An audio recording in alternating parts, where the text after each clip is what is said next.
Hi friends, मैं आकांक्षा शर्मा जी की with आकांक्षा में आपका स्वागत करती हूँ। फ्रेंड्स, 2017 के हम सभी शिफ्ट के पेपर करने वाले हैं और क्योंकि 2017 में बहुत सारी शिफ्ट में एग्ज़ाम हुआ था। करीब 8 से 10 हज़ार क्वेश्चन इसमें बनेंगे और उन प्रश्नों की अगर हमने व्याख्या सहित तैयारी कर ली, मतलब हर प्रश्न के अंदर अंदर कौन कौन से फैक्ट बनते, क्योंकि सब कुछ पूछा गया था, तो हमें सुपरवाइज़र बनने से कोई नहीं रोक पाएगा। तो इसी तारतम्य में मैं इसके 2 भाग करवा चुकी हूँ और आज हम तीसरा भाग करने वाले हैं।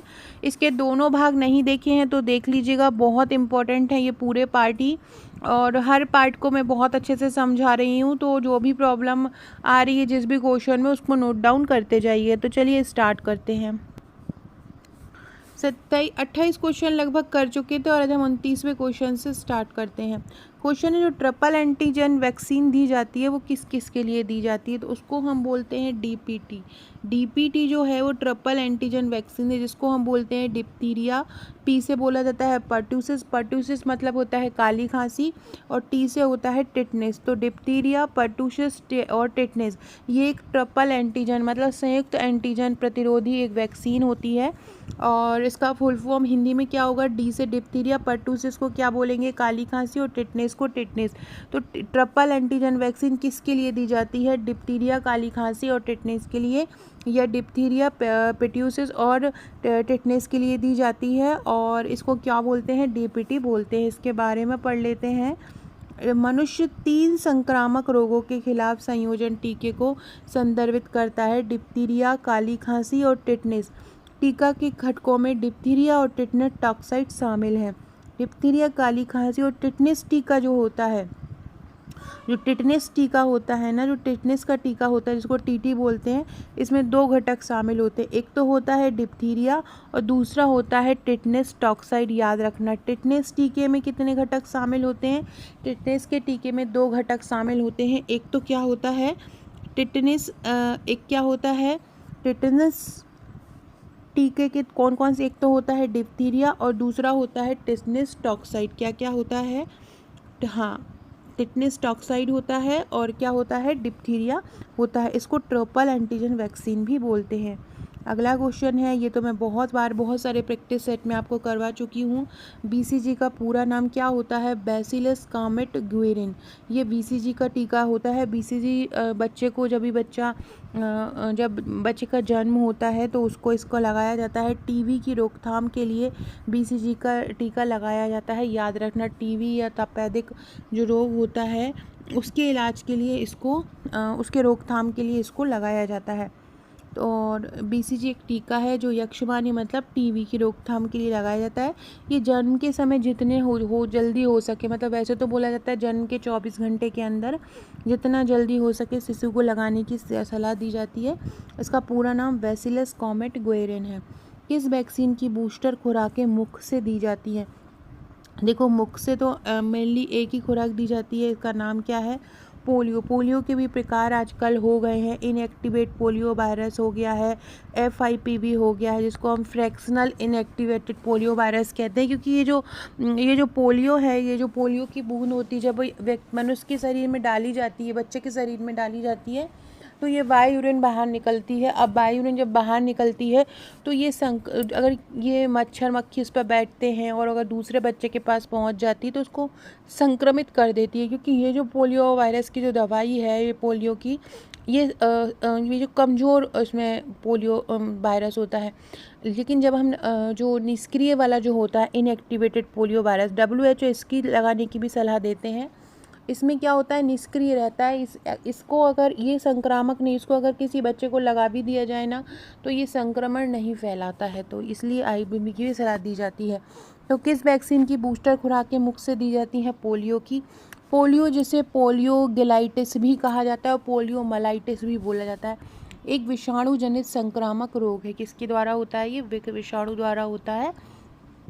आमतौर पर एक व्यक्ति से दूसरे व्यक्ति में संक्रमित वस्तुएं खाने से ये फैलता है।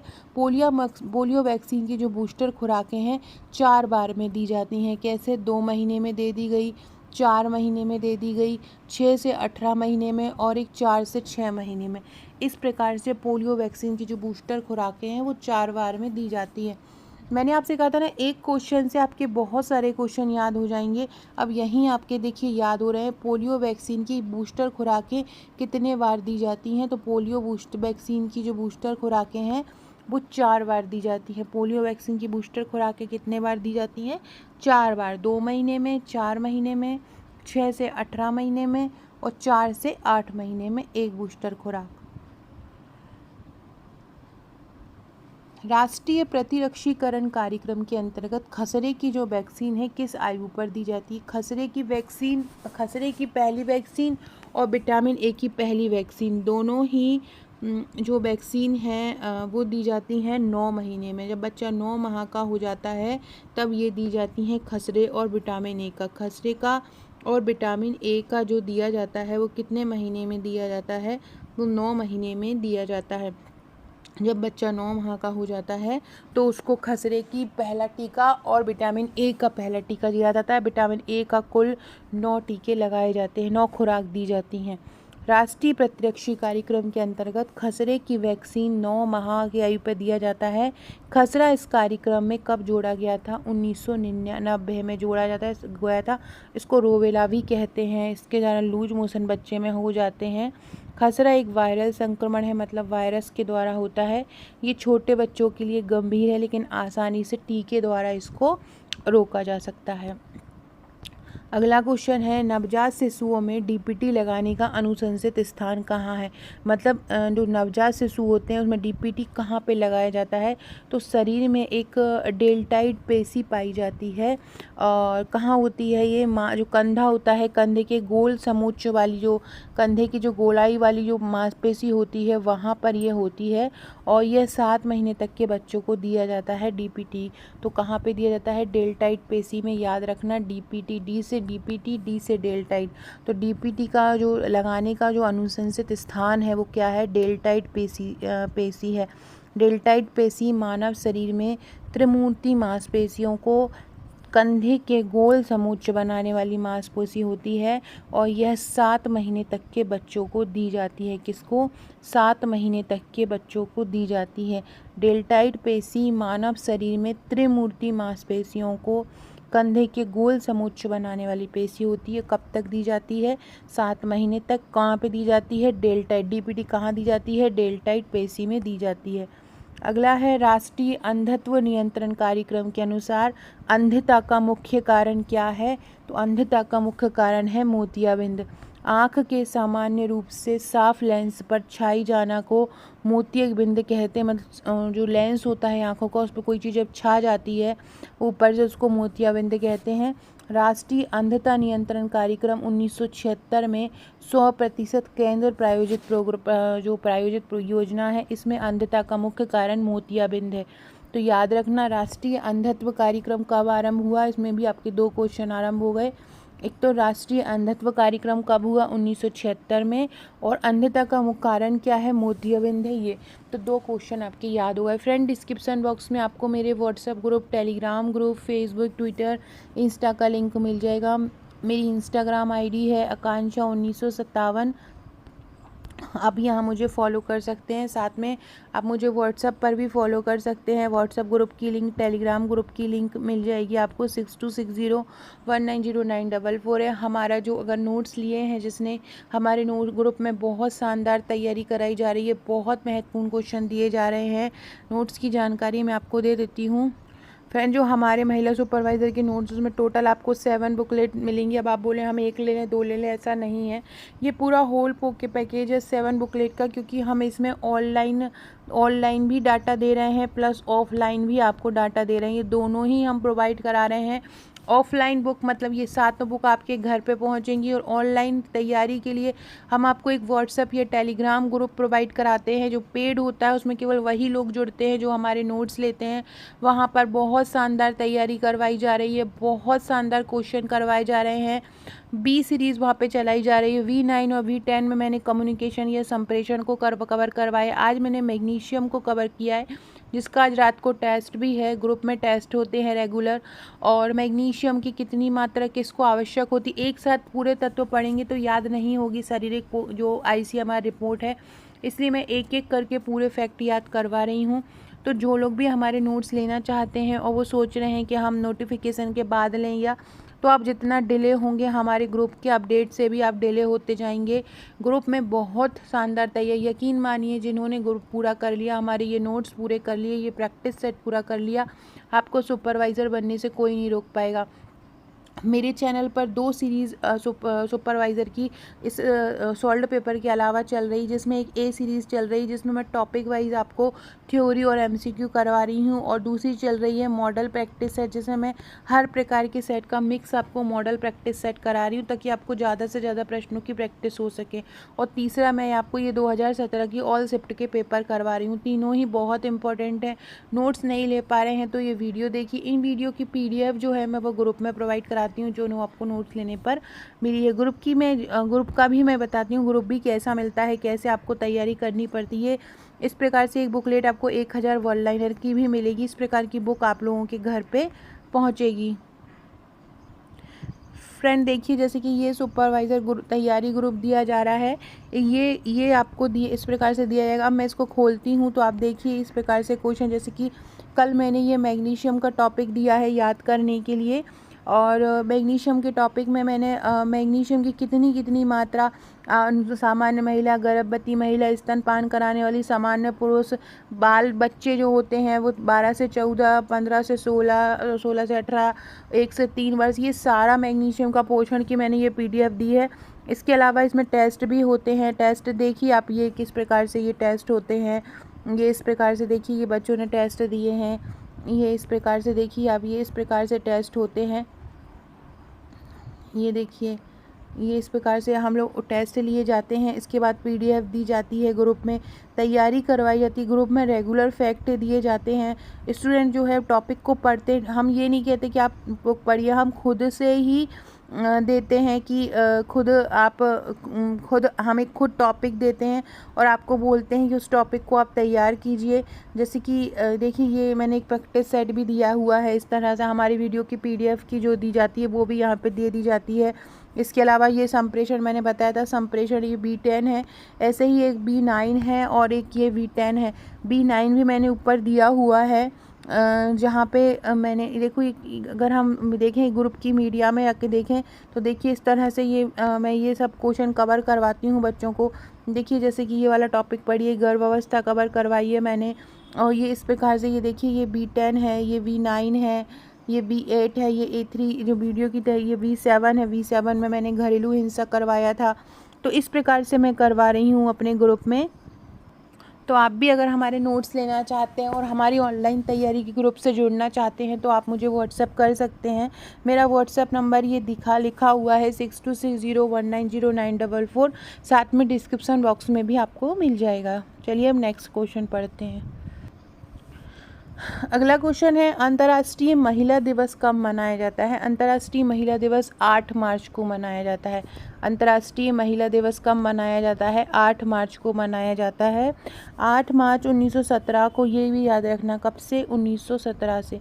रूस साम्राज्य की राजधानी जो महिलाएं जीतो थीं, वो अपने अधिकारों के लिए उन्होंने आंदोलन किया था। और महिला जो कपड़ा की जो कामगार हैं, जो कपड़े व्यापार में काम करती थी, उन्होंने ये प्रदर्शन शुरू किया था, जिसके कारण वहाँ की सरकार ने महिलाओं को वोट देने का अधिकार किया। 2017 में महिला दिवस की theme be bold for change थी। अगला है, राष्ट्रीय ग्रामीण स्वास्थ्य मिशन का उद्देश्य क्या है? ग्रामीण स्वास्थ्य मिशन जो है वो आरंभ हुआ था 2005 में, और शहरी जो स्वास्थ्य मिशन था वो 2009 में, मतलब NUHM मतलब नेशनल अर्बन हेल्थ मिशन, मतलब शहर वाला 2009 में, और नेशनल रूरल हेल्थ मिशन मतलब जो ग्रामीण वाला है वो 2005 में आरंभ हुआ था। इसका उद्देश्य क्या था? ग्रामीण जनसंख्या को गुणवत्तापूर्ण स्वास्थ्य देखभाल, ग्रामीण जनसंख्या को किफ़ायती स्वास्थ्य देखभाल, विशेष रूप से असुरक्षित समूह की स्वास्थ्य देखभाल। तो ये सभी इसमें शामिल थे। तो D इसका आंसर हो जाएगा। इसके बारे में पढ़ लेते हैं। NRHM या राष्ट्रीय ग्रामीण स्वास्थ्य मिशन एक ग्रामीण भारतवर्ष के ग्रामीण स्वास्थ्य सुधार के लिए स्वास्थ्य कार्यक्रम है। 12 अप्रैल 2005 में स्वास्थ्य मंत्रालय द्वारा ये चलाया गया है। तो इसके सभी कथन सत्य हो जाएंगे। भारत सरकार द्वारा पोषण संबंधी रक्ताल्पता रोग निषेध कार्यक्रम कब आरंभ किया गया था? तो पोषण संबंधी जो रक्त अल्पता रोग है, रक्त अल्पता रोग निषेध कार्यक्रम जो है, जो रक्त की कमी को दूर करते हैं, ऐसे कार्यक्रम, तो ये 1970 से चलाया गया है माताओं में पोषण संबंधी एनीमिया को रोकने के लिए। इसमें कार्यक्रम के तहत नर्सिंग माताएं हैं और परिवार नियोजन के लिए एक टैबलेट आयरन और फॉलिक एसिड युक्त 60 मिलीग्राम दी जाती है। आयरन और फॉलिक एसिड की कितनी मिलीग्राम की दवाई दी जाती है? 60 मिलीग्राम की दवाई आयरन और फॉलिक एसिड की दी जाती है। अगला क्वेश्चन है, नवजात शिशुओं में डीपीटी लगाने की अनुशंसित स्थान। ये अभी हमने पढ़ लिया है। अच्छा, ये वाला पेज अपन ने पढ़ लिया है। अगला है, कालाजार नियंत्रण वर्ष किस वर्ष आरंभ हुआ? कालाजार जो नियंत्रण कार्यक्रम है वो 1991 में आरंभ हुआ। कालाजार जो है वो जीसस लिस्मानिया एक प्रोटोजोन परजीवी है, उसके कारण होता है। तो अपने देश का ही एक रोग है, याद रखना। लिस्मेनिया को भी कालाजार कहा जाता है। लिस्मेनिया नामक एक प्रोटोजोआ है, उसके कारण होता है। यह परजीवी मुख्य रूप से रेटिकुलो एंडोथेलियम सिस्टम को संक्रमित करता है और अस्थि मज्जा प्लीहा में बहुतायत में पाया जाता है। कालाजार नियंत्रण कार्यक्रम 1990-91 में शुरू हुआ, जिसमें प्रारंभिक निदान सामुदायिक जागरूकता शामिल है। अगला है, राष्ट्रीय स्तर पर एनआरएचएम का एक मिशन दिशा नियंत्रण समूह होता है। इसके प्रमुख कौन होते हैं? तो केंद्रीय स्वास्थ्य परिवार कल्याण जो मंत्री होते हैं, जो मनसुख मंडाविया हैं, वो इसके प्रमुख होते हैं एनआरएचएम की। याद रखना, एनआरएचएम के प्रमुख कौन होते हैं? स्वास्थ्य मंत्री होते हैं। जो केंद्रीय स्वास्थ्य परिवार कल्याण मंत्री कौन है? वो मनसुख मंडाविया हैं। और एनआरएचएम कब शुरू हुआ था? 12 अप्रैल, डेट भी याद रखना, 12 अप्रैल 2005 से ये शुरू हुआ था। अगला है, एसएएम का पूरा नाम क्या है? एसएएम का पूरा नाम है सीवियर एक्यूट माल न्यूट्रिशन, गंभीर तीक्ष्ण कुपोषण। सीवियर एक्यूट माल न्यूट्रिशन है। माल न्यूट्रिशन मतलब कुपोषण को बोला जाता है, तो सीवियर एक्यूट माल न्यूट्रिशन सैम को बोला जाता है। यह बच्चों की उनकी ऊंचाई और गंभीर मांसपेशियों की बर्बादी के लिए बहुत कम वजन है, उनमें पोषण संबंधी एडिमा भी ये करता है। तो पोषण संबंधी एडिमा कौन करता है? पोषण संबंधी एडिमा ये जो शरीर में कुपोषित अगर हो जाते हैं, पर्याप्त पोषण अगर नहीं मिलता है तो ये हो जाता है। तो सैम का फुल फॉर्म क्या होता है? सीवियर एक्यूट माल न्यूट्रिशन होता है। फ्रेंड्स, मार्केट में कुछ बुक्स आ रही हैं, मैंने मार्केट में बुक्स देखी थी। मार्केट में बुक्स देखेंगे, जैसे कि 300 पेज की कोई बुक्स है, सपोज़ कीजिए 300-400 इसका अमाउंट है, उसमें 150 पेज आपके मैथ और रीजनिंग पे ही खर्च कर दिए। देखो इनका वेटेज कितना रहता है? 10 नंबर का मैथ, 10 नंबर की रीजनिंग, और उसमें 5 नंबर के ऐसे क्वेश्चन आते हैं जो हर कोई कर सकता है, मतलब बहुत ही बरबली क्वेश्चन आते हैं। तो ऐसे आपको बहुत ध्यान देना है, जिनसे ज़्यादा क्वेश्चन बनते हैं उन टॉपिक पर आपको ज़्यादा फोकस करना है, स्पेशली ध्यान रखिएगा। प्रोटीन कुपोषण का उपचार प्रोटोकॉल डैश से आरंभ होता है। तो प्रोटीन कुपोषण का जो उपचार है, तरल पदार्थों की पुनः पूर्ति, तत्पश्चात उच्च गुणवत्ता वाले प्रोटीन और कैलोरी में क्रमशः वृद्धि से प्रोटीन कुपोषण का उपचार होता है। कुपोषण एक ऐसी स्थिति होती है जो आहार खाने से उत्पन्न होती है। इसमें पोषक तत्व या तो होते नहीं हैं या बहुत ज़्यादा होते हैं। प्रोटीन कुपोषण का उपचार तरल पदार्थों की पुनः पूर्ति, तत्पश्चात उच्च गुणवत्ता वाले प्रोटीन लेने के लिए चाहिए। चंद्रमुख किसका लक्षण है? चंद्रमुख क्वासिओरकर जब एक बीमारी हो जाती है प्रोटीन की कमी से बच्चों में, तो उन जो मुख होता है वो चंद्र जैसा हो जाता है। इसको क्वासिओरकर प्रोटीन ऊर्जा कुपोषण का ही एक रूप है, जो कि चिड़चिड़ापन चमड़े में पैदा करता है, चमड़े में अल्सर को प्रभावित करता है, और फैटी घुसपैठ के साथ बढ़े हुए जिगर, मतलब जो पेट होता है बहुत ज़्यादा मोटा दिखने लगता है और चेहरा एकदम बहुत कमज़ोर सा दिखने लगता है, तो इसीलिए इसको चंद्रमुख बोला जाता है। तो याद रखो, चंद्रमुख किसको बोला जाता है? क्वासिओरकर को। क्वासिओरकर किसकी कमी से होता है? प्रोटीन की कमी से। अगला है, पूर्व विद्यालयीन बच्चों में पोषण संबंधी न्यूनता के क्या कारण है? प्रोटीन ऊर्जा कुपोषण, विटामिन ए की कमी, विटामिन बी कॉम्प्लेक्स। तो पूर्व विद्यालय जो बच्चे हैं उसमें प्रोटीन ऊर्जा कुपोषण से, क्वाशिओरकर, विटामिन ए से अंधापन जैसी समस्याएं आती हैं और बच्चों में इनके कारण लक्ष्य दुर्बलता, थकान और चिड़चिड़ापन होता है। भारत में कुपोषण का मुख्य कारण क्या है? जनसंख्या वृद्धि, अज्ञानता, गरीबी। तो ये सभी इसके कारण है। कुपोषण यानी शरीर को पर्याप्त पोषण नहीं मिलना। इसके लक्षण क्या हो जाते हैं? इससे थकान आता है, चक्कर आता है, वजन घटना है, शारीरिक या मानसिक विकलांगता, ये सभी इसके कारण हो जाएंगे। कुपोषण का अर्थ क्या होता है? कुपोषण का अर्थ ये नहीं है केवल कम खाना हो, बहुत ज़्यादा खा लो उसको भी कुपोषण बोलते हैं। अति पोषण भी कुपोषण में आता है और अल्प पोषण, तो ये दोनों ही इसके प्रकार हो जाएंगे। पर्याप्त मात्रा में अगर पोषक तत्व नहीं मिलते तो ये हो जाता है। स्वस्थ सुपोषित वयस्क की ऊर्जा आवश्यकता खाली स्थान के समतुल्य होती है। जो ऊर्जा आवश्यकता होती है वो कुल ऊर्जा व्यय के बराबर होती है। यदि अगर अच्छा वयस्क हो, पोषित वयस्क हो, तो जितनी वो ऊर्जा व्यय खर्च करेगा उतनी ही ऊर्जा उसको आवश्यक होगी। तो फ्रेंड्स, ये थे हमारा आज का वीडियो। नेक्स्ट क्वेश्चन इसके हम नेक्स्ट वीडियो में पढ़ेंगे। अगर आपने हमारी ए सीरीज़ नहीं देखी हो, हमारे प्रैक्टिस सेट की सीरीज़ नहीं देखी हो, तो ज़रूर देखिएगा। वीडियो डिस्क्रिप्शन बॉक्स में लिंक उसकी दे दी गई है। Okay friends, thank you.